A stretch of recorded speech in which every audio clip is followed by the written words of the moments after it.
Hello friends, welcome back to our channel. So friends, BNS की इस कारवा में हम लोग पहुंच चुके हैं बीएनएस के सेक्शन 191 पर, क्योंकि इससे पहले हमने पूरा सेक्शन 1 से लेकर के 190 तक पढ़ लिया है। अगर आपको इसकी वीडियोस चाहिए तो प्लीज़ हमारे चैनल की प्लेलिस्ट पर जाएं, पूरे चैनल को विजिट कर सकते हैं। उस पर आपको BNS, BNSS, constitution, family laws और बहुत सारी लॉज की वीडियोस।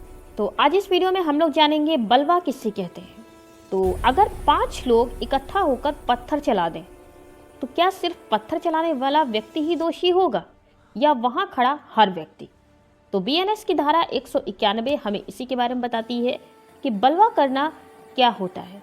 चलिए समझते हैं बहुत ही आसान भाषा में, जैसे कि हमने सारी इससे पहले की सेक्शन समझे हैं। तो बीएनएस की धारा 191 कहती है कि अगर कोई विधि विरुद्ध जमाव यानी कि इलीगल असेंबली करता है और अपने उद्देश्य को पूरा करने के लिए बल या हिंसा का इस्तेमाल करता है तो उसे ही बलवा यानी कि राइट्स कहते हैं, और उस जमाव का हर सदस्य दोषी माना जाएगा।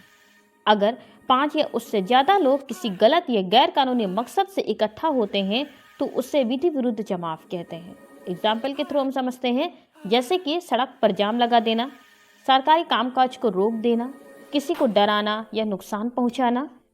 चलिए आप समझते हैं बलवा कब माना जाएगा। तो धारा 191 तभी लगेगी जब लोग विधि विरुद्ध जमाव में हों, उस जमाव का उद्देश्य पूरा करने के लिए बल या हिंसा का प्रयोग हो। ध्यान रहे, सिर्फ गाली देना नहीं, पत्थर चलाना, तोड़फोड़ करना, आगजनी, मारपीट, ये सब बलवा है। यह धारा बहुत सख्त है।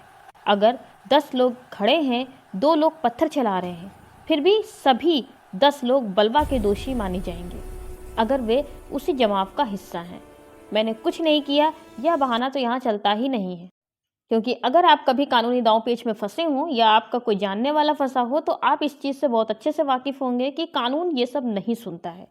तो एग्जाम्पल के थ्रू हम समझते हैं, मान लीजिए गाँव में झगड़ा हुआ है, 6 लोग इकट्ठा हुए, एक आदमी ने दुकान तोड़ दी, 6 लोगों ने मिलकर दुकान तोड़ दी। तो इस पर कानून क्या कहेगा? तो इनमें से किसी एक व्यक्ति को सजा मिलेगी, बाकी 5 लोगों पर बीएनएस के सेक्शन 191 पर बलवा का आरोप लगेगा।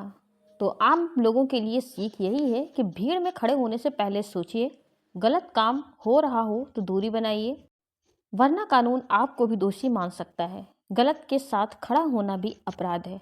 अब आप बताइए, अगर भीड़ में कोई गलत काम कर रहा हो तो क्या सिर्फ उसे ही सज़ा मिलनी चाहिए या पूरी भीड़ को? प्लीज़ कमेंट सेक्शन में कमेंट करके ज़रूर बताएं।